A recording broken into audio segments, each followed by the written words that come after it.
Welcome to Movement Monday, here on Heart of a Volunteer Veterans Podcast with your host, Daniel Hurd. Join Dan as he engages in conversations with individuals that are on their own movement to influence positive change and bring hope. Dan cycled his own movement, one pedal at a time, through 44 of the lower 48 states, nearly 18,000 miles, and thousands of engagements to break the stigma of suicide. Let's keep the movement going. Again, welcome and enjoy the episode.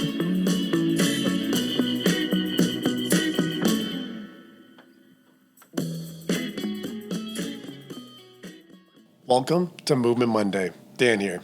I really hope that you enjoyed every episode I have done so far. I have used this time to heal, rebuild my body and mind. I began to learn about podcasting from Chris and the good old internet. This gave me the opportunity to learn about other movements and share the stories of others on those movements to provide that positivity that I needed, but I felt we all could use. Including this current episode, which are your most enjoyed from the Movement Monday series? Leave a comment and please share. Today, we talked to two guests that have built a lifelong friendship long before they became part of today's movement. That movement is Duchenne Muscular Dystrophy, one of the most serious genetic diseases in children worldwide. And this particular form typically only affects boys. But there are many different forms of muscular dystrophy, sometimes referred to as MD, that affect different areas of the body and can affect boys, girls, men, and women. Duchenne MD is the most common childhood form of MD, as well as the most common of the muscular dystrophies overall, accounting for approximately 50% of all cases.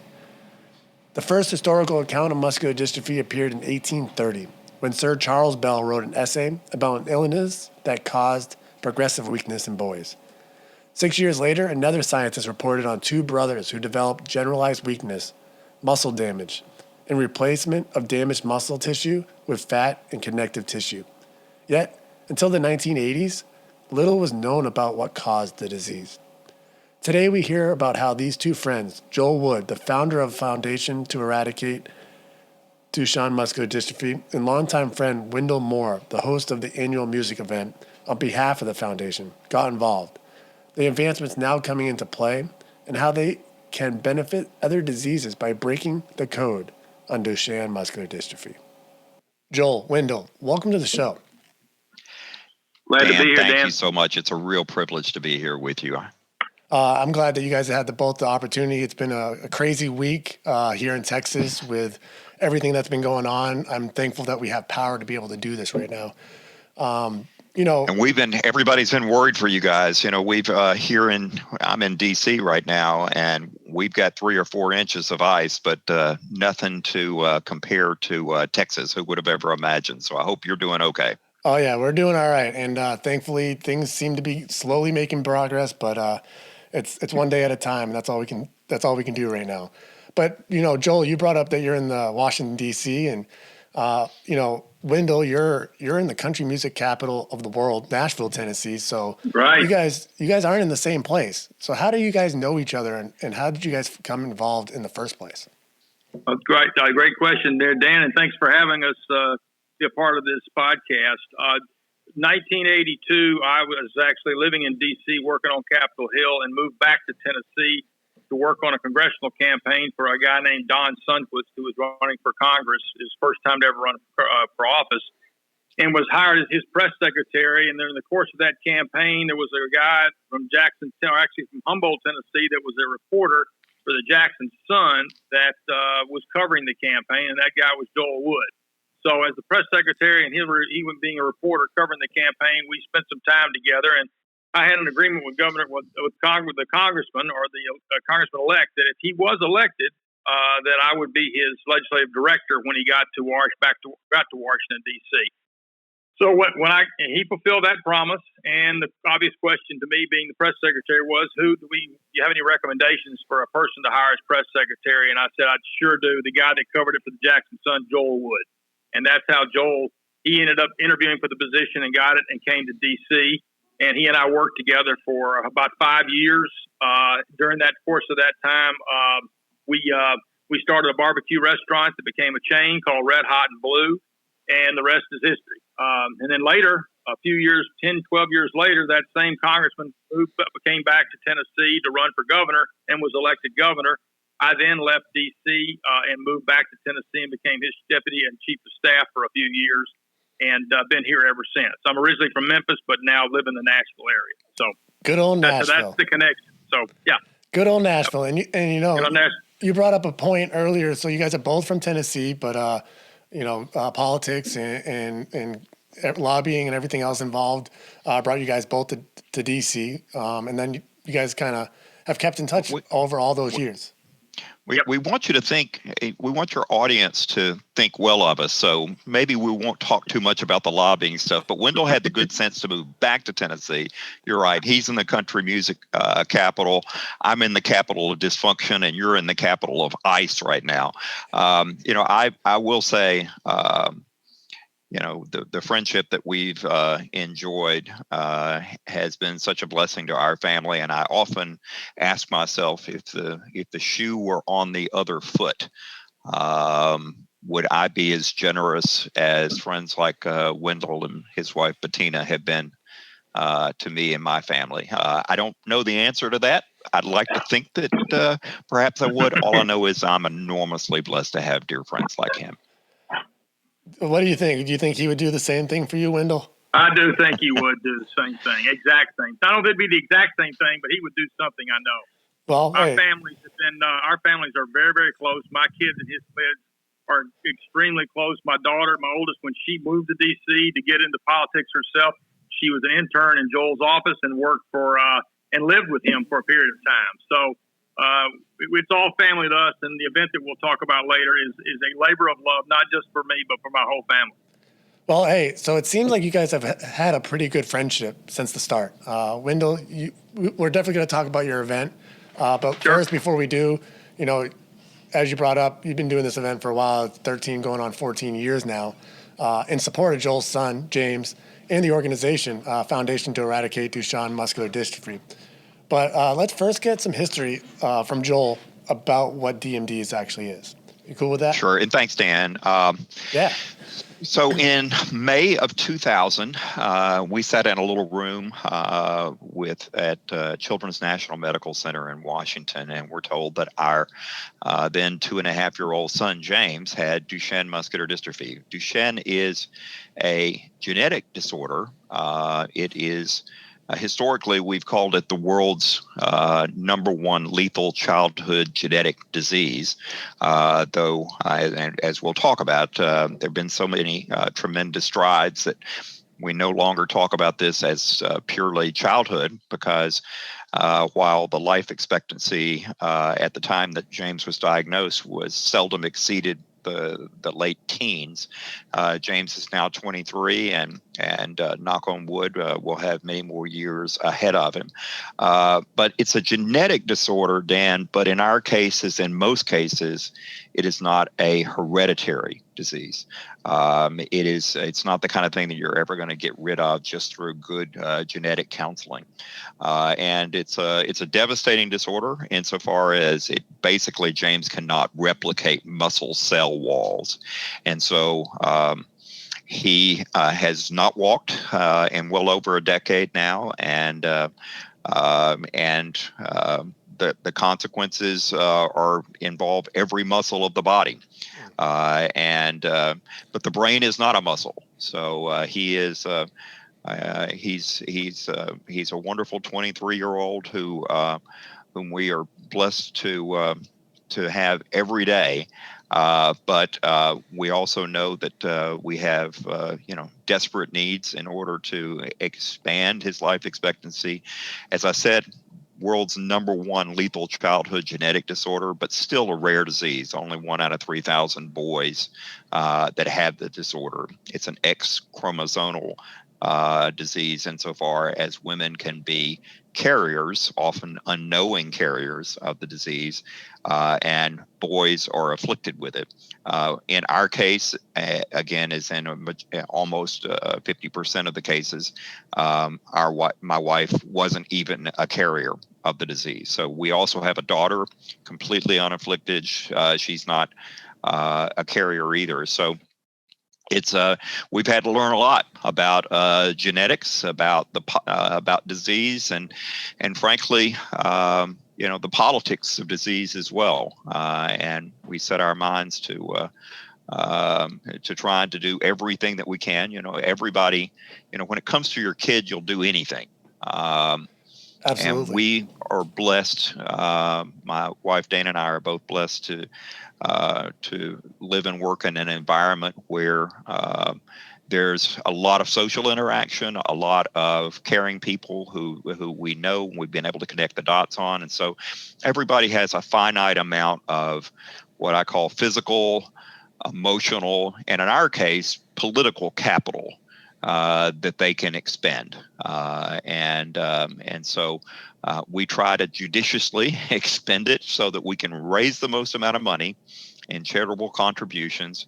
But additionally, we learned very early on that the federal government's commitment to Duchenne was minimal for a lot of reasons. And so we've set out to get legislation that would put Duchenne muscular dystrophy and neuromuscular disorders on the map for funding by the National Institutes of Health and other places. And it's been a real roller coaster. At the time that James was diagnosed, there was virtually no private biotech drug company investment in the number one lethal childhood genetic disorder. Today, and mostly there was just a smattering of academic institutions that were involved in research. And today, we've got more than 40 drugs that are in the clinical trials pipeline, and we've got more than $8 billion worth of private investment that has ensued. Success has 1,000 fathers, and defeat is an orphan. We can share a little bit of the credit on that, but it's been an incredible journey, and we've got a lot of hope for our kids right now. Well, during all that, I heard you mention that you also have a daughter. Just so that everybody that's listening has an idea of how impactful this is. Is James your oldest? Yes. So it was our first son. We started noticing early on, we didn't have a frame of reference. And most of these kids are typically not diagnosed until the age of 5 or 6. We had a preschool teacher who was really great and telling us early on that our kid had significant motor skills, that he was having great difficulty in walking, and that we needed to do something about it. And so most of the kids are misdiagnosed initially. A lot of times, docs will just say, hey, Einstein didn't talk until he was 5 years old, et cetera. But we were very blessed to have docs that knew instantly what to look for, and we had a very rapid path to diagnosis. Well, I'm thankful that you had that rapid path, and that you had that preschool teacher that was really staying focused on, the needs that your son needed. But I can't imagine how overwhelming this process really was for your new family during this time. Like, especially without, you already mentioned a little bit that the resources weren't available for your son and for your family. So how difficult was that?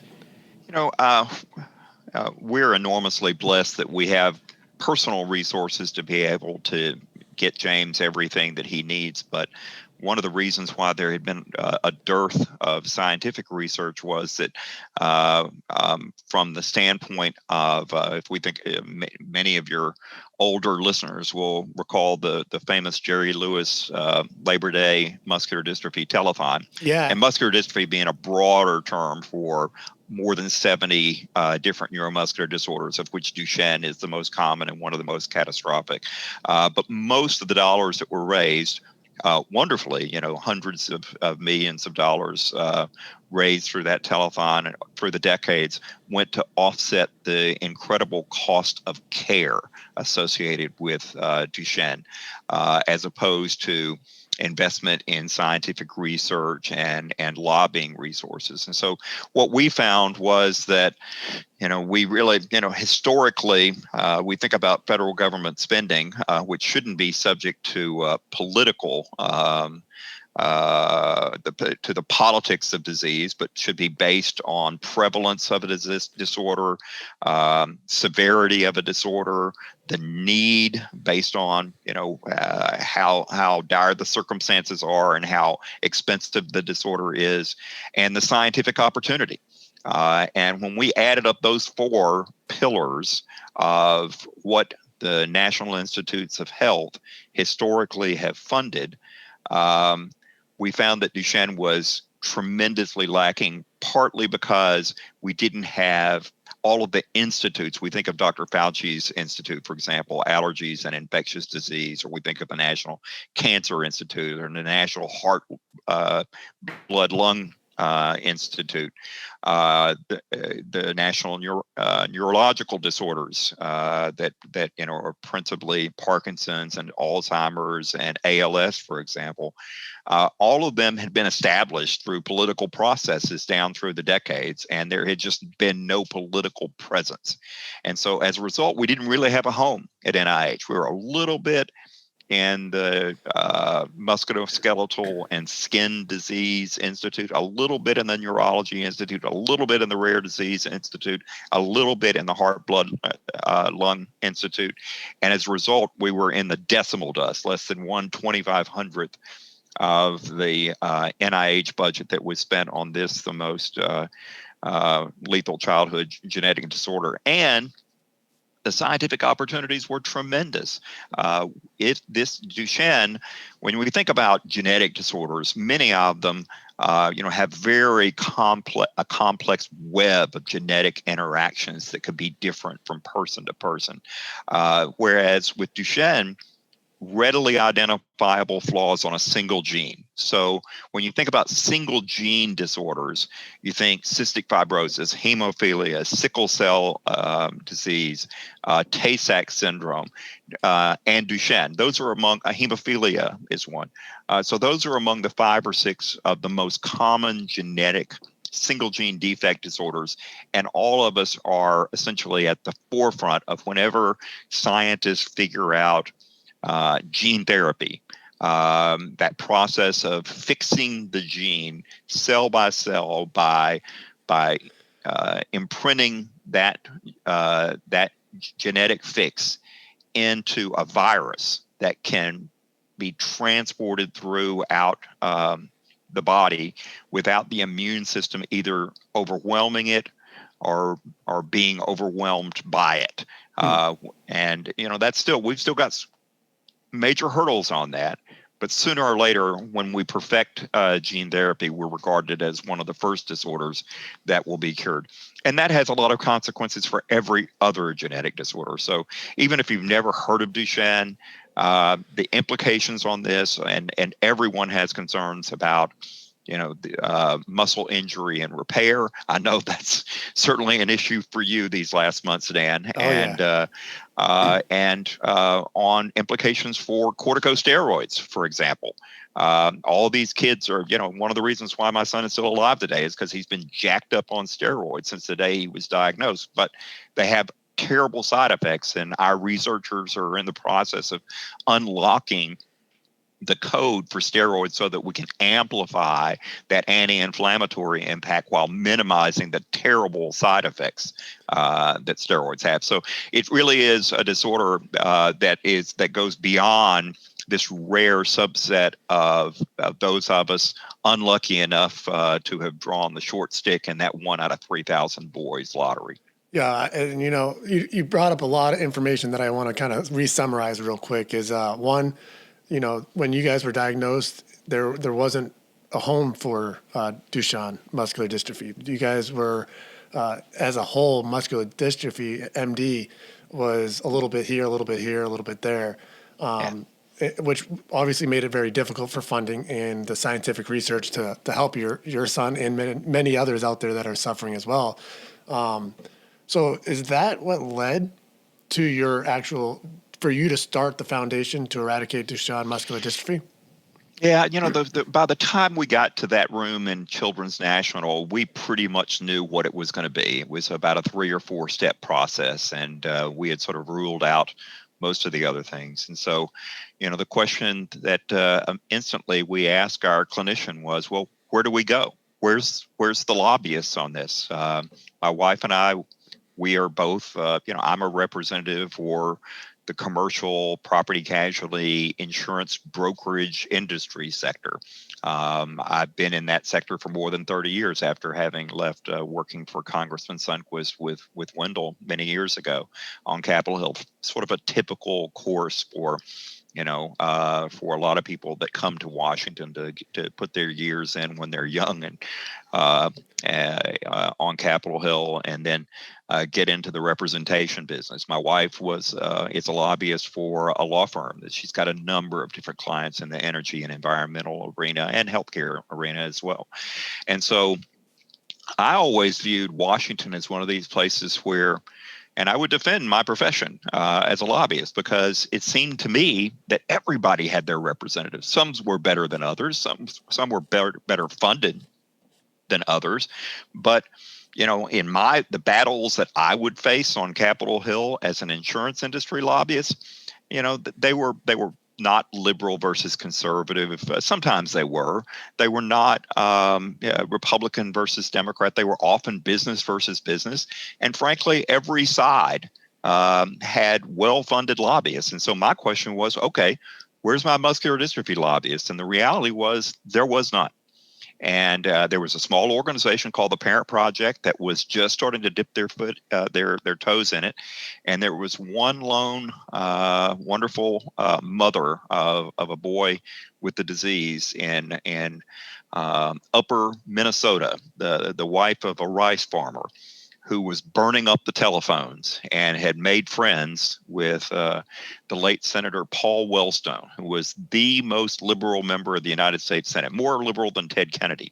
Here I am, a Reagan Revolution Republican lobbyist for the insurance industry, and I'm like, the only guy that had been doing anything for these kids was Paul Wellstone. And I'm like, oh my goodness. And it turned out to be a great alliance. At the end of the day, I'll spare your listeners the whole story on it. But I was born in Tupelo, Mississippi, and my hometown congressman was Congressman Roger Wicker from Tupelo. He's now Senator Roger Wicker.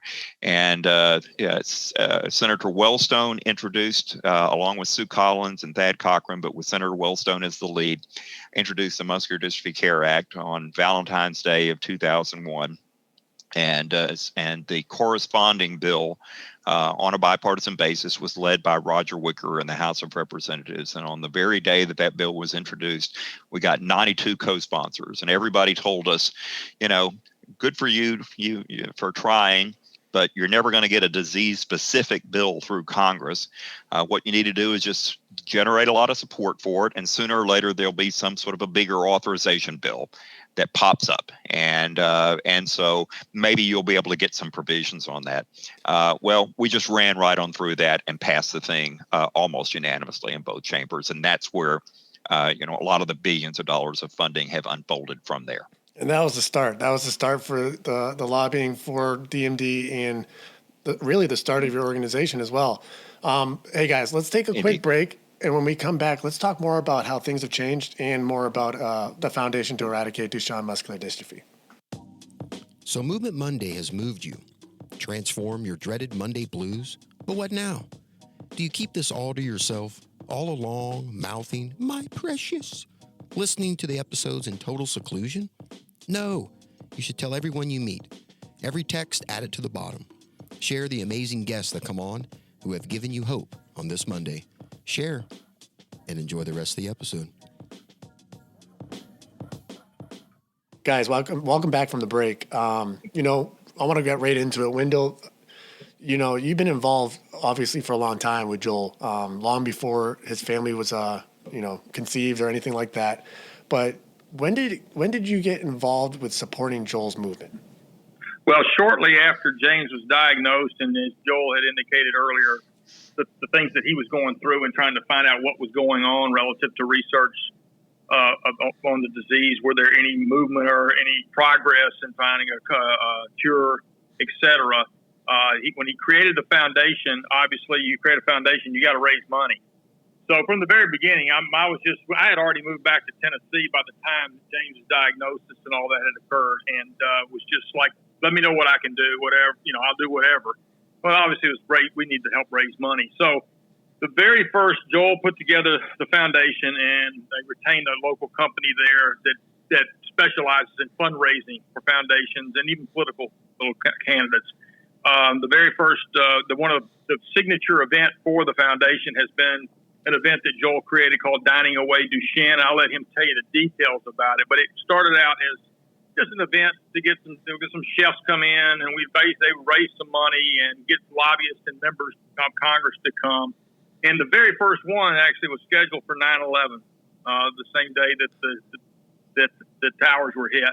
9/11, 2001. In the governor's office in Tennessee, in the Capitol, getting ready to leave my office to go head to the airport. And one of the staff members came in and said, "Mr. Moore, you look on TV, a plane has hit one of the towers in New York." And I'm like, "What?" So by the time I got my stuff together and walked in there, the second plane had hit, and I realized I'm probably not going to D.C. today. And so they had to cancel their first event, postponed it a month, and it's been going on for, I guess Joel can tell you, at least 15 to 20, almost 20 years, and it's become a huge event on Capitol Hill, not just because of the foundation, but because it's become a happening up there. Where else are you going to see that many members and staff get together one night, and the support of the Wood family, who everyone that's gotten to know them over the years has just loved them. And as Joel mentioned earlier, it's become, for many folks, the charity for them to support. And I'll let Joel tell you about the size of that and scope of that particular event. But what that event did is, flying back from that event over multiple years, I got on the plane one day and thought, this is ridiculous for me to fly up here. I'll make a contribution, but I'm spending an enormous amount of money just to get up there, stay there for a couple of days, and come back. I thought I ought to take that money and do something here locally in Nashville for the foundation. And we'll talk about a little later about what we're doing here and what that event's become over the years. So I'll turn it back over to Joel, and he can tell you about Dining Away Duchenne and some of the other things they're doing in D.C. Wendell, I'm excited to get back to talking about the music event that you're holding in more detail as well. Joel, it must have been insane to have this first event happening scheduled for 9/11/2001, and then it start to crumble right in front of your face, obviously for a bigger reason. It was surreal. I'll say, Wendell's an all-around athlete, a basketball player. You're a biker. You made quite a name for yourself as a biker activist. For me, I don't play golf. I don't play tennis. I don't hunt, fish, ski. I do eat. And Wendell and I, having fiddled around a little bit in the restaurant business together and the barbecue business together, and I knew a whole bunch of chefs in town, I thought, well, let's just try to bring together our world. So hit up all my lobbyist friends and social friends, and then let's try to get as many members of Congress as we can possibly get to come and attend this event, and then let's get some of the greatest chefs in Washington. And so that event, Dining Away Duchenne, has evolved over 20 years now, with the last one being virtual, of course, but with some of the greatest chefs. And I think our all-time top event for attendance from members of Congress, we had 71 members of Congress who attended it, and they've been very supportive of other things, spanning the entire philosophical spectrum.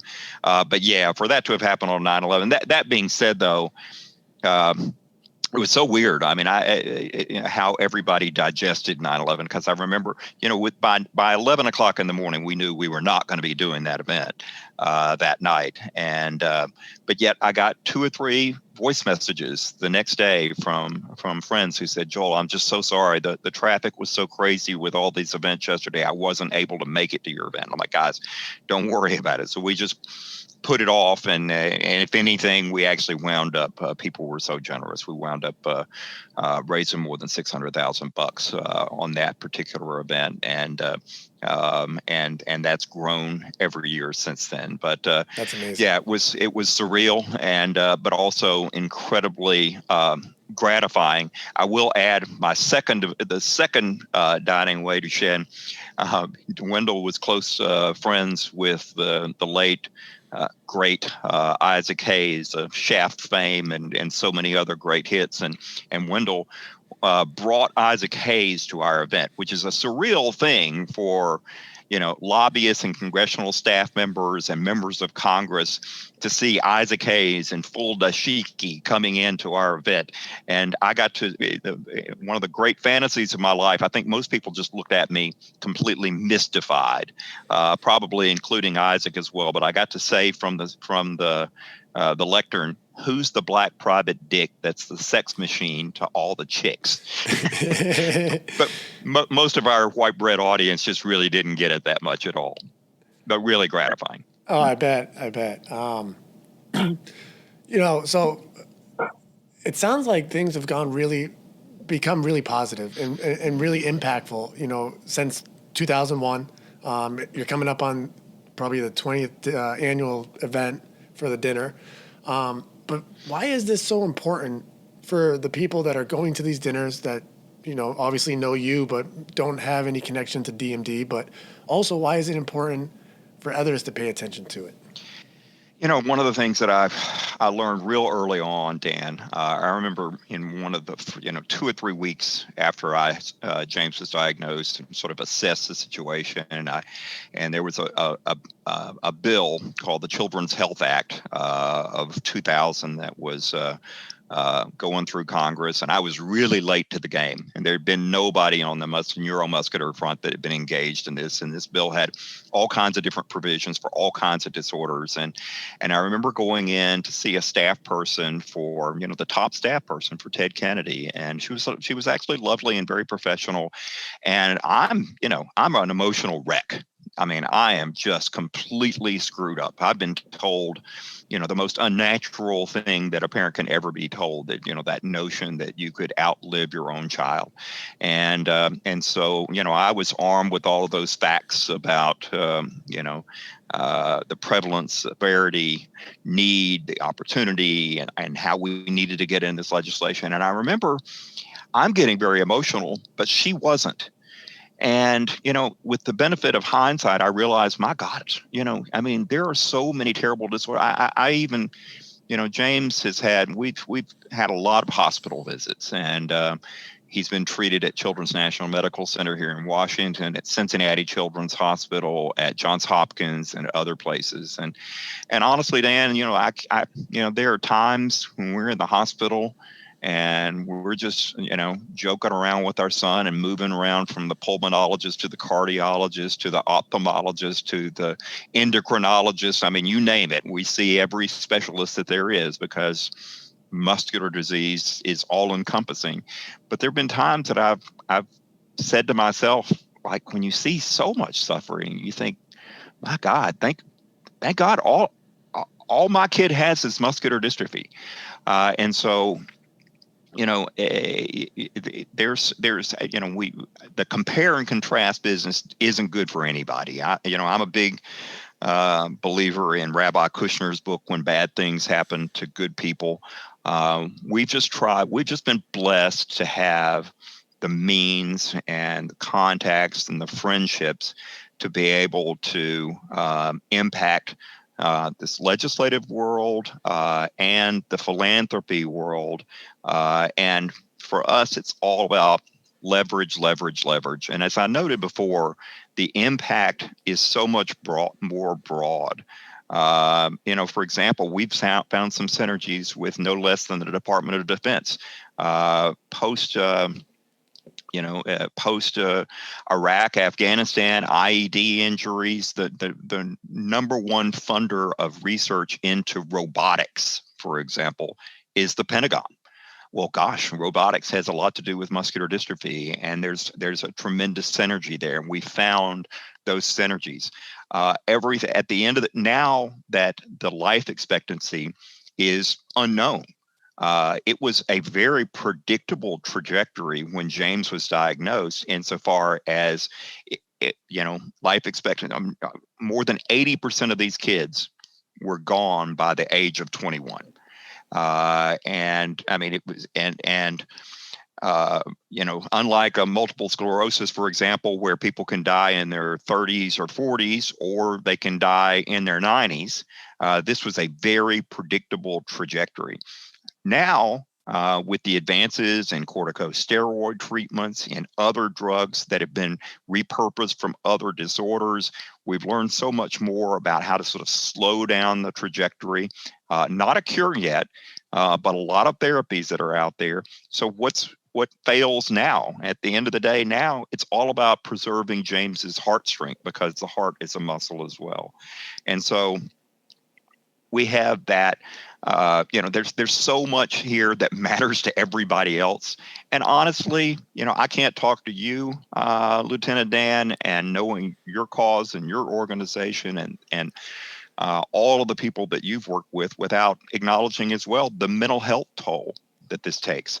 Again, not only is there the financial aspect of how devastating this disorder is, but, just imagine your kid, at a time when all of his peers, your kid is born normal, at the age of 3, he was just sort of struggling to walk a little bit. At the very time when all of his friends, all of his peers are gaining their independence, you watch your son losing his independence. Some studies have demonstrated, and this is consistent with other devastating disorders, that there's upwards of a 75% divorce rate among parents of kids with Duchenne muscular dystrophy over the life expectancy of their sons. I'm grateful that it's brought the two of us together closer than ever before. But forget our mental health. Think about the kids, our son, who's 23 years old, to have yet kissed a girl.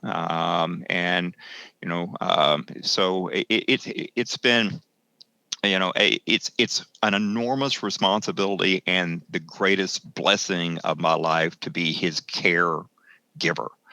A lot of that is just, stuff you would expect, help him to put on his clothes and buttoning shirts and the like. But a lot of it is very deeply personal as well. And so we're blessed to be in a position to help have a positive influence for him. But there's so much here that everybody can benefit from in the mental health arena, in the correspondence between the correlation that is between muscle health, responding to physical injuries, heart health, and ultimately everybody benefits from advances in expanding the life expectancy and the quality of life for these boys. Yeah, you brought it up, and I'm glad you did, about the mental health. It's especially for the last year, we think about the pandemic, and so many people have been quarantined in their homes, or put in place where they can't go to work, or they're doing things from a stationary place. Think of James, for instance. He's been in quarantine for a lot longer than everybody else, a year long, and mental health. It's weird, Dan. I've had a lot of conversations with other parents literally around the world on this, and one of the things that we say, it's our dirty little secret. It's like, quarantine isn't as big a deal for us because James has already been quarantined. He's already been limited. Just the ability to, go over and visit a friend when he's, 6 years old, or attend a party when he's 6, 10, 20 years old, to be able to go to a fraternity party. He's in a 400-pound wheelchair. You got to be able to get in the front door. You got to be able to go up the staircases. And while one thing through our travels around the world that we have learned is the United States of America is the most handicap-friendly country in the universe. No questions about that, and we're very blessed for that. And I'm always grateful for everybody in Congress and former President George H.W. Bush for signing the Americans with Disabilities Act into law. But we've been living a quarantine in a lot of ways. James has been living that quarantine, and so yes, I mean, does it exacerbate all of the mental health challenges? Yes, it does. But I think in some ways it's made us more resilient as well. Right, and that's powerful. That's a powerful statement for people to hear and think about when you start getting down and being in your own containment center. I mean, Dan, look, you listeners to this know well. It's one pedal at a time. It's living in the moment.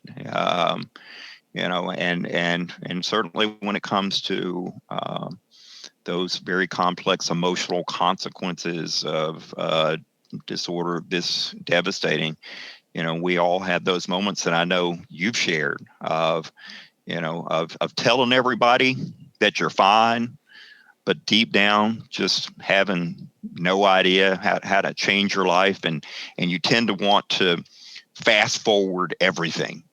When James is eating his bowl of cereal this morning, but yet his orthopedic surgeon has recommended in the coming year that James have spinal fusion surgery to help his lungs and to straighten out his mangled back.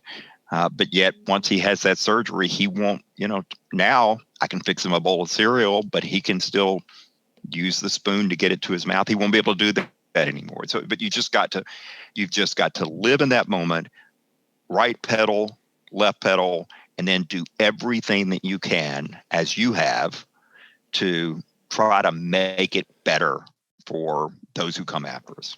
Absolutely. And for those that are living with it now. So everybody heard it. You heard it from Joel himself instead of me, like you usually do. It's left, right. It doesn't matter what it is. If it's one pedal, one breath, one spoonful at a time, you got to take it as it comes, living in the moment. I love that, Joel. Something else we talked about before, and it really mind blows me, and I'm going to have you talk about it because during our prep conversation, you brought up that there was 79 different forms. Yeah, it's a big universe, but it's one of the advantage. When I was born in 1959, scientists really had no idea what Duchenne muscular dystrophy was. The gene that caused the disorder was not known or understood. And so a lot of different diseases that frankly had no underlying similarities in terms of their genetic structure or their neuropathy. For example, spinal muscle atrophy, there are multiple different forms of that. And that's a disease of the motor neurons. If you think about ALS, Lou Gehrig's disease, that's likewise a spinal and a nerve deterioration as opposed to a disease of the muscle cells themselves. But they were all kind of junked together because nobody could really put their fingers on what it was. And so it's a testament to how far we've come in the medical community, in the scientific world, that we can identify all of these different disorders. I had an interesting conversation. This was way back 2001, 2002 with the head of the Child Health Development Institute, one of the smaller institutes of NIH. And he mentioned to me even back then that they could do newborn screening for kids. And if you scaled it up to every live newborn in a hospital, in America today, you could, for $50, you could get a test that would identify whether or not your kid has any one of 600 different genetic diseases. Wow. Wow. The problem there is that virtually none of them were treatable on the genetic front. Now, it also has bigger issues, and we'll save this for another conversation. Like what does a life insurance company do with that kind of information about genetic disorders? And so it's very complex. But yes, there are 79 different known forms of muscular dystrophy. But that's a big category that actually includes a lot of other things, ranging from mildly irritating kinds of disorders to where to those that are utterly devastating. And while I've always used the word that Duchenne is the most common and the most catastrophic, the reality is there are some forms that are even more deadly. If you think about the type 1 spinal muscle atrophy, historically, those kids never live past 2 or 3 years old, and they are on the front end of gene therapy, where there's a drug called Spinraza right now that there's a bunch of 6, 7-year-olds, whereas when 20 years ago, no kid lived past the age of 3 with spinal muscle atrophy. So that gives me just tremendous hope for a brighter future. But it also brings up all the societal issues associated with how we address this, because these treatments, specialty drugs, unbelievably expensive. Spinraza, for example, costs about $2 million a year. And so a lot of societal issues on that. Again, we could devote hours talking about all of that. But I will say this, if it didn't suck so bad, if this wasn't such a terrible thing, it's pretty damned interesting. I mean, sort of, all of the things that we talk about when we hear these debates about Medicare for all, about prescription drug pricing, about pharmacy benefit managers, and full transparency in medical price and the healthcare ecosystem. This battle over trying to save a kid's life puts us squarely smack in the middle of all of those kinds of debates that we're having as a society. And I'd like to think that, for the positive, on the positive side, that we're going to make a difference, and that we as a society are going to be able to effectuate changes for these kids and cures and therapies for these kids in a way that's affordable and reachable without discrimination to anyone. That's definitely something I hope that we all get, especially the ones that are in deep need of this for the healthcare. But it sounds like for not just DMD, but for others as well, there's been a lot of progress being made. The fact that the life expectancy for DMD itself was late 18s to early 20s. Late teens, yep. The fact that your son is now 23 years old and still fighting for that every day, the next day, I'm really excited to see what is coming next for your guys' advancements. And the same thing, you brought up that the other disease, the spinal one, that typically they would only live to about 3, and you said they're up towards 7 now, right?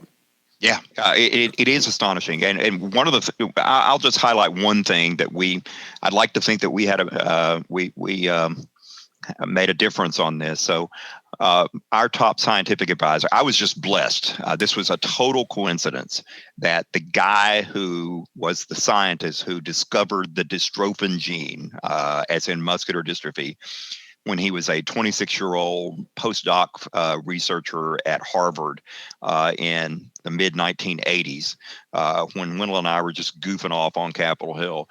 This guy happened to be the top genetic researcher at Children's National Medical Center, and he called me up. This was a solid 11 years or so ago. And this is a really interesting story about drug development.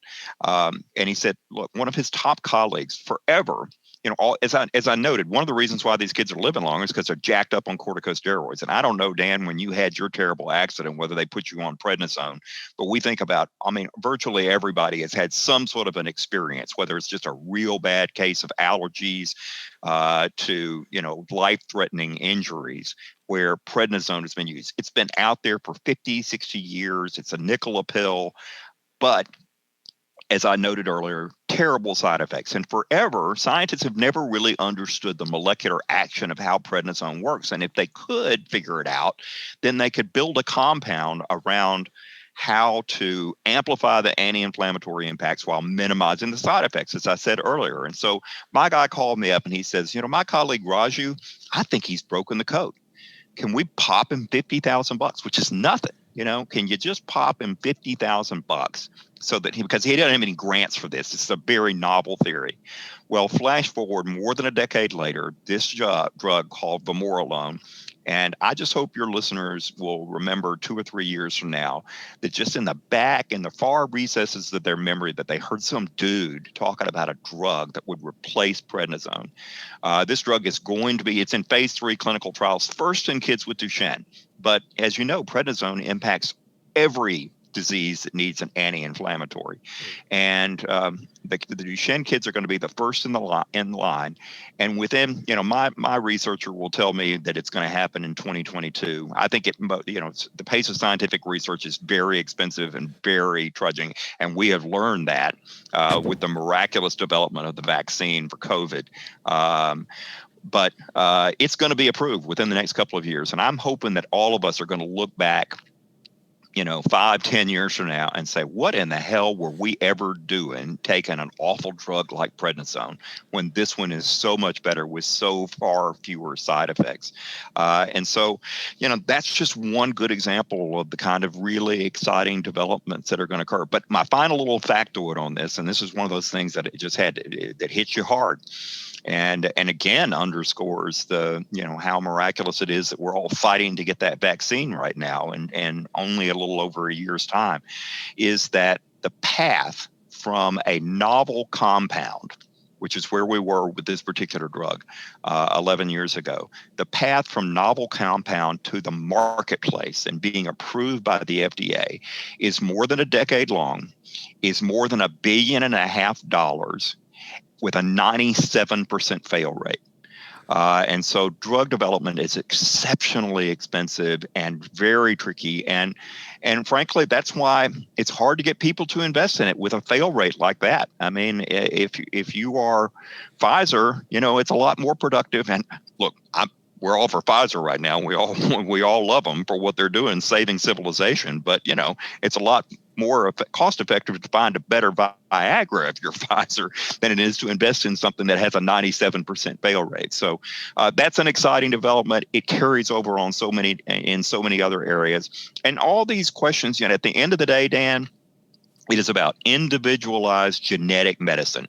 It's got a whole hornet's nest of ethical issues associated with it. Some people even use the specter of eugenics and race manipulation and all of that. But that notion that the scientists are getting closer and closer to where we can individually personalize genetic medicine in a way that can alleviate a massive amount of human suffering. It's 2021. We got a long way to go on that, but I do find this all to be very interesting. I find it very interesting. I'm looking forward to seeing that transition over the next couple of years, of medication, first of all. But, the transition that, 20 years ago from where DMD was to where it is now, your movement has gained a lot of traction, which is great news. Great news. But what does it take? It takes a lot of supporters. I know that. So what is it that people that are listening and further on can do to be supportive of this cause and this movement? Well, so here you're giving me my altar call here. So if you, for our particular association, it's www.Duchenne, that's DUCHENNE.org. And that's where you can go online. We're not the greatest technologically, because so much of, as I said, we've got a finite amount of physical, emotional, and political capital we can put into it. A lot of what we do is on the legislative side, on the appropriation side. But raising over 7 figures a year, go to that website, take a look at that. Other wonderful organizations, for example, called two that we work with, the Parent Project Muscular Dystrophy, as well as Cure Duchenne. My friends that live in California that are involved in that. We're all trying. We try not to be a circular firing squad in our community, but we try to work cooperatively. And for us, everything is about leverage, so that every dollar we invest is something that we can get another foundation, another philanthropy, another academic institution, or even better, a drug company or a biotech to take the developments that we can influence and to grab them and run with it. And so I hope that people would be willing to take a look at that. But listen, as I said, so many great organizations out there. And one of the things I have learned my lesson from that meeting with the staffer for Ted Kennedy back, in the year 2000, only weeks after my son was diagnosed, is that there are so many extraordinary good causes. I mean, the one thing that happened to me today, Dan, was right before we got on, I got a note from a colleague of mine in Indiana. It's another guy in the insurance industry, and he has a son who had bone cancer and lost a leg, had a leg amputated years ago. His son is doing great, but there's St. Baldrick's Foundation, and they've got a great shtick. It's sort of like the Alzheimer's thing on the Ice Bucket Challenge. They've got the people shaving their heads for childhood cancer. And so, I'm like, of course I'm going to respond to Chuck. I just go on, follow the link, write the $500 check, or make the credit card payment. And then I'm like, well, damn, I'm about to talk to Lieutenant Dan. I got to do this. I can't do more for St. Baldrick's than I do for one pedal at a time. So I went on and did that. And I just urge everybody, out of whatever you can do, the goodness of your heart. And I tell this to others. Like I said, I'm blessed. I got friends like Wendell Moore, who knows everybody in the state of Tennessee, who knows, all these great artists, who's been able to connect all these dots. I'm really, really lucky on that. But, everybody has an asset. And if that just means, a spaghetti dinner, post-COVID, of course, a spaghetti dinner in your church basement for $5 each, do what you can. And as I said, everybody has their limitations, but we all can do something. And I think yours is as good a cause as I know. Well, Joel, I really appreciate that. And I'm glad you brought up Wendell's, his musical side of things. We're going to get into that now with Wendell. So, Wendell, you've been supporting these dinners that he was doing. You've been involved with Joel long before the foundation was even established, through many different venues and revenues, but and opportunities. But you wanted to do something more, like you brought up. You wanted to take the money that you were using to travel to DC to support the dinner, and really make it so that it was more beneficial. So what did you end up doing? Well, I think it was either 2005 or 6. I started, just something in my heart. It kept gnawing at me that, look, you're going up there and you're supporting, but what more can you do? And I'm obviously not a doctor and I'm not a clinical research. So what can you do? The obvious thing is help raise some money. So he's got this great event in DC. And I thought, if I'm going to do an event, and I prayed on it. I talked to my wife about it. I said, we got to do something more than just going to DC for this event. And so I thought, we're in Music City, let's do an event. And knowing this area and all the kind of fundraisers, there's always songwriters and artists, and they get it here in DC. I'm not sure that DC, if you did a similar event there, that it would work like it does here. But everybody gets it here. They know that, music is what we're all about here. And so I happen to be, one of my clients happens to be the Recording Industry Association of America, which represents the labels, which allows me to interact in the music community, not to mention the fact that it's an avocation of mine too, going to events. Mm-hmm. And so I was flying back and got back and said, this is what I'm going to do. I got to figure out how to do it now. So I knew I could raise, I thought I could. So I had just blessed, as Joel said earlier, with so many great friends. And so I just appealed to like 10 couple friends of ours and said, I got this buddy of mine in DC. He and his family are like family to us. Son is going through this, has this terrible disease. He's got a foundation, like to raise some money locally. And they're like, just tell us how much and when, and we'll be there. And so you're so blessed that 10 people didn't even know what was going on, didn't even know about Duchenne or anything about it, but said, basically, I'm in, tell me about it, but you can count on me to be a part of it and be a co-sponsor. So the obvious thing I thought then is that there was a venue out in Leapers Fork, Tennessee, which is way outside of Franklin, the little converted grocery store to a live music venue that I had been to events out there in the past. And I thought, if I can get that event And I got to get an artist, but I knew in my mind who that artist was. Yeah. And I had seen this guy, Jeffrey Steele, back in the mid-2000s at the the famous Bluebird Cafe, and it blew my mind. I'd never seen anything. And from that night, he became, because of my role with RIAA and the lobbyists, I get a lot of calls from other lobbyists or corporate folks wanting to have an artist come perform at their corporate gig. Well, he became my go-to guy. I mean, never disappoints. And from those gigs, I think he gets other calls from me going, wow, this guy's phenomenal if you've ever seen him. And you did a phenomenal interview with Jeffrey a few podcasts ago, which I would encourage everybody to go listen to. Yeah, definitely. You know, since you're doing the shout out to Jeffrey Steele, huge shout out to him. You know, I love Jeff completely. Thankfully that he connected me and you as well. If you guys haven't had a chance already, definitely go check out Movement Monday, episode 6 with Jeffrey Steele. He talks about the Alex Lavasser Fund. So I approached Jeff about it, and he was, you know, if you know Jeff, it's like, absolutely. I mean, let's figure it out when we can do it. And so we went into it with the first year. I thought, okay, we've got 10 couples. Then we'll just put the word out, and hopefully we can raise maybe $20,000, $25,000. I was keeping my, you know, expectations low. Just want to see how this. But I thought if I could pull it off with Jeff in that location, it would be magical and would never have to worry about selling ticket ever again. And sure enough, we raised 25 to 30 the first year. The response was overwhelming. I mean, it was overwhelming to the point where it was like, oh my gosh, we're on to something here. And so the next year, and with Joel's encouragement, we put a few more people every year in the place to the point where now we just pray the fire marshal doesn't come. And I don't have to publicize. I put an email out, and I can sell the thing out in a matter of 2 weeks. And what happened, what was great, was that the couples that came, next year they wanted to come back and bring 2 more couples. Yeah. And then those couples wanted to bring 2 more couples. And the next thing you know, it's like an adult fraternity party because everybody has gotten to know Jeff, and they know his songs. And I can't thank he and Stephanie. I can't say thankful how grateful I am to them because, and I say this every year when I introduce him, there's nothing more magical or better than to be in Green's Grocery, which is the venue in Leapers Fork, on a Saturday night to see Jeffrey Steele perform. And we've been very blessed over the years to have other artists come by and drop in and do a song or two. Steve Cropper, who was the lead guitarist for Booker T and MGs, wrote Sitting on the Dock of the Bay with Otis Redding and performed on Soul Man with Sam and Dave.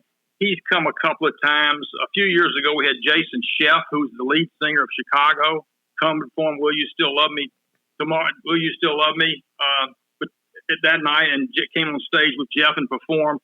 So you never know who's going to drop by too. And it's just become an incredible night and the most wonderful cause. And then what was great 2 years ago, because we had to do it virtually this past year, 2 years ago, James Wood came for the first time. Joel's son. James Wood came 2 years ago. James Wood was there, yes, and had a blast. He really enjoyed it. It was great. And Jeff had already met James because we had done. Actually, Jeff and Stephanie had actually gone to Dining Away Duchenne a few years ago with my wife and I, and so he got to know James and had conversations with him.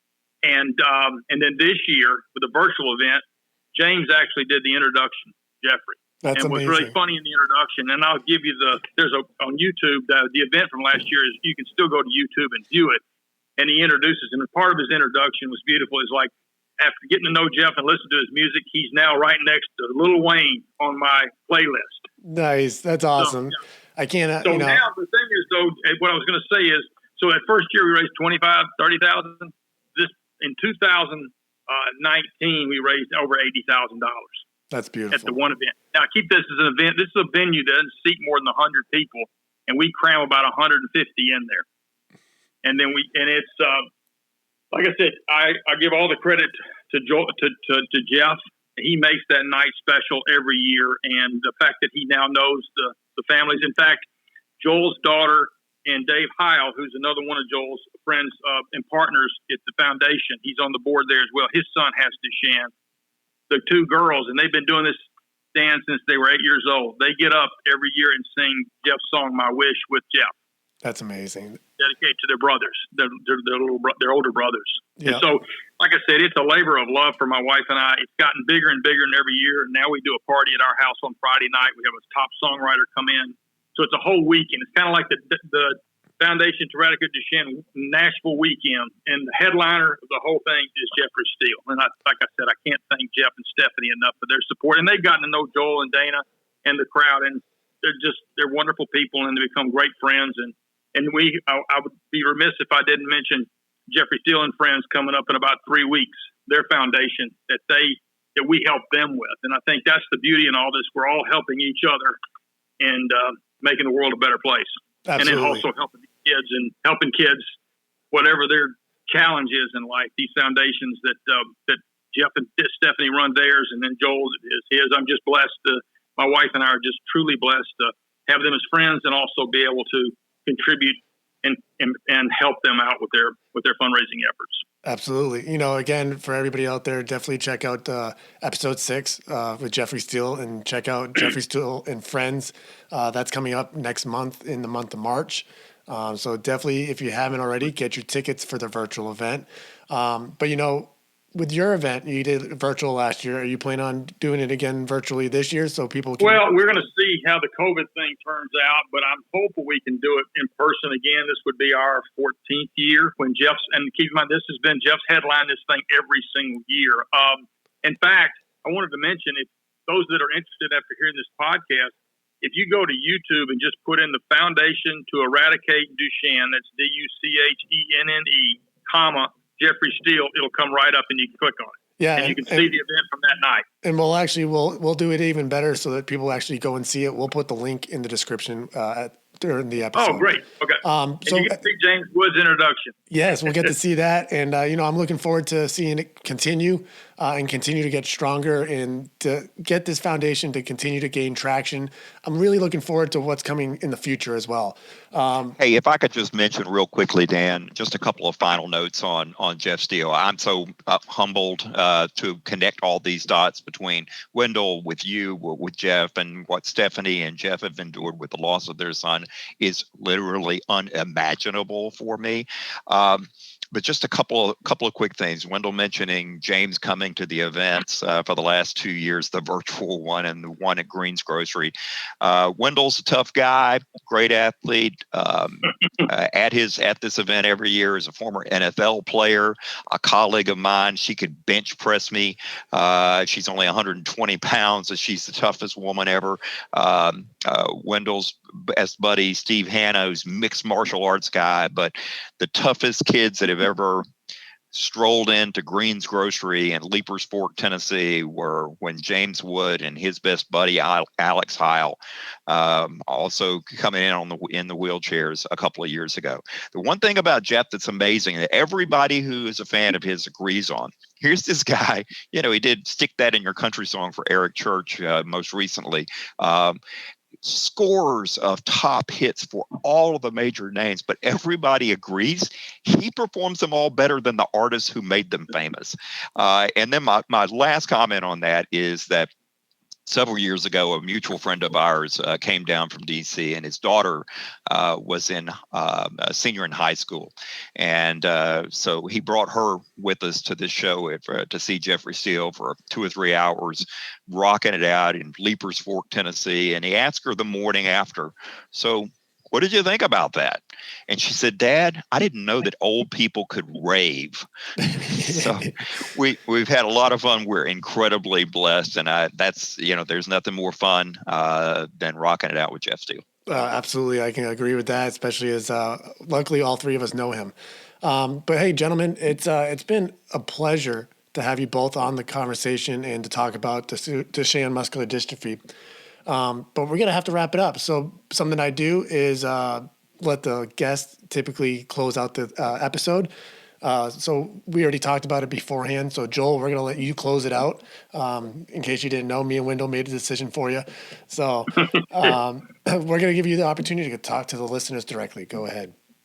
Well, first of all, just thank you. I always realize when I have these kind of conversations how much more we all have in common than we have apart from one another. And while, yes, my son does have a very peculiar, rare disease that is just about as shitty as they can come, there's so much that we have hope for, and for voices like yours to be willing to give us this opportunity to talk about what we're doing and how that intersects with all of our lives, and particularly how that intersects on the mental health front.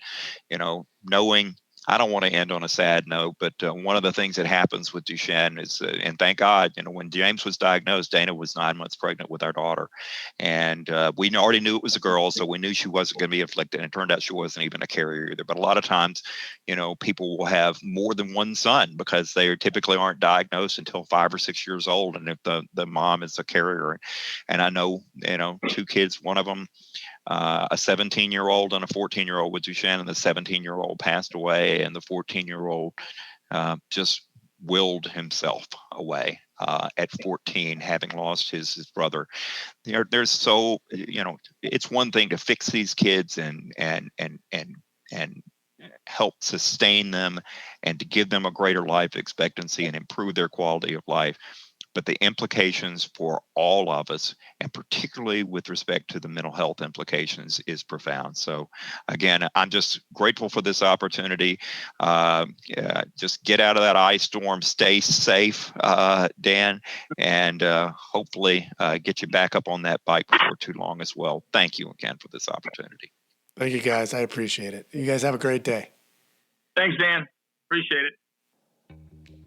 It was an honor to have both Joel and Wendell come and share this movement. The advancements in the last 20 years for Duchenne muscular dystrophy is creating a huge shift. This shift is making better opportunities for patients and their families with DMD that will allow these boys to live better lives, as well as give others with similar diseases parallel chances.